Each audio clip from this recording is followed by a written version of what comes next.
Salut à toi! Comment vas-tu ce soir? J'espère que tu es bien installé pour découvrir ensemble dans notre carnet l'histoire du jour. Dans notre histoire, il est question de gens qui habitent la ville de Jérusalem. Parmi ces gens, il y a des hommes, des femmes et aussi des enfants, comme toi. Ces gens, ce jour-là, brandissent des feuilles de palmier. Ils étalent aussi sur le sol leurs propres vêtements. Pourquoi? Nous allons le découvrir ensemble. Dans notre histoire, il est aussi question d'un âne, un ânon plus exactement, et bien sûr aussi, il est question de Jésus. Alors, la voici notre histoire. Bien avant la naissance de Jésus, 500 ans auparavant, Dieu avait dit au prophète Zacharie d'annoncer la chose suivante. « Ville de Jérusalem, voici ton roi. Il vient à toi, plein de douceur et assis sur le dos d'un âne, d'un ânon, le petit d'une ânesse. » Un roi? Mais de quel roi parle-t-il?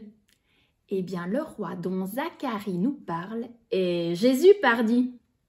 Mais un roi assis sur un âne, et même sur un ânon, le bébé d'une ânesse, est-ce bien normal ça? Dieu ne sait-il donc pas que les rois montent habituellement sur de grands et beaux chevaux, pleins de force et de puissance?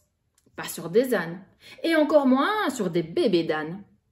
Un roi n'aurait-il pas l'air ridicule, transporté sur le dos d'un ânon? Ridicule, peut-être pour n'importe quel autre roi de ce monde, mais pas pour Jésus. Pas pour notre Seigneur et Roi Jésus.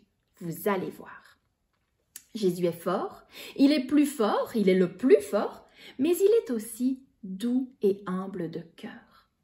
Il n'a certainement pas besoin d'un cheval pour montrer toute sa puissance. Alors oui, Jésus a choisi de monter sur le bébé d'un âne pour se présenter à nous. Il nous montre ainsi sa douceur et l'humilité de son cœur. Jésus s'est fait petit. Il s'est mis à notre hauteur pour venir à notre rencontre car il nous aime.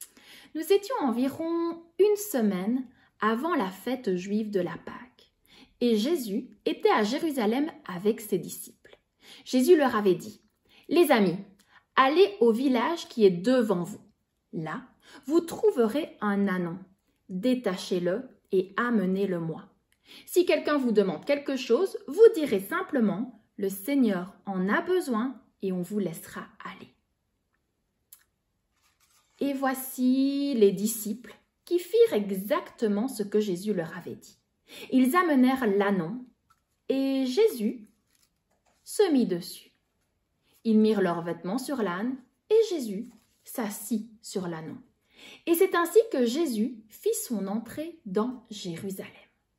Quand les gens aperçurent Jésus entrer dans la ville de loin, ils se sont certainement dit « Hé les gars, regardez, c'est pas Jésus là-bas, le Jésus qui fait des miracles. Ah ouais, ça a l'air d'être bien lui. D'ailleurs, hier, il a guéri la fille de mon voisin l'autre jour. Je le reconnais, oui, c'est bien lui. Allons vite à sa rencontre. » Et c'est ainsi qu'une foule de gens et des enfants aussi se sont pressés autour de Jésus. Ils agitaient des branches de palmier et criaient « Hosanna, Hosanna !» ce qui veut dire « Hourra pour celui qui sauve !» Et pour accueillir Jésus, pour lui montrer leur respect et leur amour, les gens, les enfants, déposaient leurs vêtements, leurs branches de palmier sur le sol et Jésus passait dessus dans cette allée faite pour lui. C'était leur manière à eux, aux gens, d'accueillir le roi des rois. Alors, nous l'avons vu les enfants, Jésus, le roi des rois, s'est présenté aux foules humblement. Il n'a pas fait le malin sur un grand cheval, non. Son but n'était pas de montrer à tout prix qu'il est grand. Son but était de venir à notre rencontre. Ce roi Jésus est incroyable, il est débordant d'amour, il veut me rencontrer, il veut te rencontrer. Alors, je t'invite ce soir à réfléchir à cette question avant d'aller au lit si tu le veux bien. Écoute bien, cette question est pour toi. comment veux-tu, ce soir, accueillir Jésus, le roi des rois, dans ton cœur? Comment veux-tu lui dire que tu l'aimes? En lui obéissant? En priant? En le louant? Moi, ce soir, avant de m'endormir, je vais prendre un moment de prière et je vais dire à Jésus, Jésus, tu es doux et humble de cœur. Merci de m'aimer. Merci pour tout ce que tu fais pour moi. Et je vais lui dire beaucoup plus de choses que ça. Mais les choses que je vais lui dire, ce sera entre moi et lui. Jésus prend plaisir à écouter mes mots d'amour et il prend aussi beaucoup de plaisir à écouter tes mots pour lui. Que vas-tu lui dire ce soir? Eh bien ça, ce sera entre toi et lui. Je te souhaite une bonne nuit, je te dis à demain et je t'envoie de gros bisous.